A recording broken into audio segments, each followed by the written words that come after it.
Жаз келе салысымен масамен алысып бітетініміз рас. Масаға қарсы майдан. Жазда жұрт масадан қорғанудың алуан тәсілін қолданылады. Бұл химиялық заттар болуы мүмкін. Ол зиян да, пайдалы да болады. Бұл сұрақтарға жауап бермес бұрын масаға қарсы қолданатын бірнеше әдіс-тәсілдерді айта кетейік. Камфор спиртінің 100 грамын жанған от үстіне сепсе, оның иісі масаны ғана емес, шыбынды да қуады. Түймедақ, райхангүл, бәден, эвкалипт иістері де масаға жайсыз тиеді. Бұлардың кез келген майын денеге жақса болады. Бұл өсімдіктердің майына мақта тамызып, терезе алдына қойса, маса қашады. Шай ағашының майы да маса қуатын амал ретінде пайдалануға болады. Дегенмен, 2 жасқа дейінгі балаларға өткір иістер, әсіресе эвкалипт иісі жақпайды. Ол баланың өңешінде құрысу, ісік туындатуы мүмкін.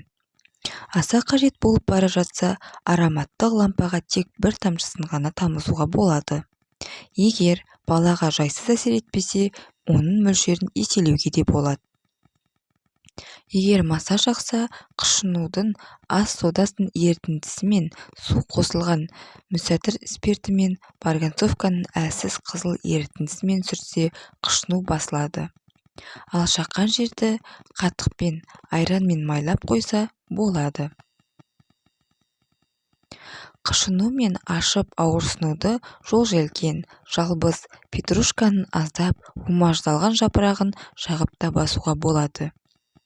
Бұл аталған тәсілді бәрі балаға зиянсыз.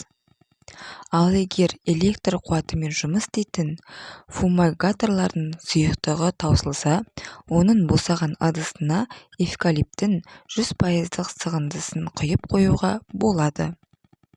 Бұған маса жуымайды, бірақ оны балалар бөлмесіне қолданбау керек. Балалар бөлмесіне ароматтық лампа немесе балаларға арналған фумигатор қолдансаңыз. Тек фумигаторды бала кереуетіне тым жақын қоймау қажет. Жалпы маса көбіне әйел жыныстыларды, ақсары адамдарды шаққанды ұнатады екен. Өйткені олардың терісі жұқа, капиллярлары оған жақын орналасқан, сезімтал. Сондай-ақ масалар овуляция кезінде және жүкті әйелдерді шаққанды ұнатады екен. Сол сияқты адамда жыныстық гормондар көп болған сайын маса үйір бола түседі екен. Маса мазамды алмасын десеңіз, жоғарыда айтылған жайларды есіңізде болсын. Тиісті қорғаныс шараларын есте сақтап жүріңіз.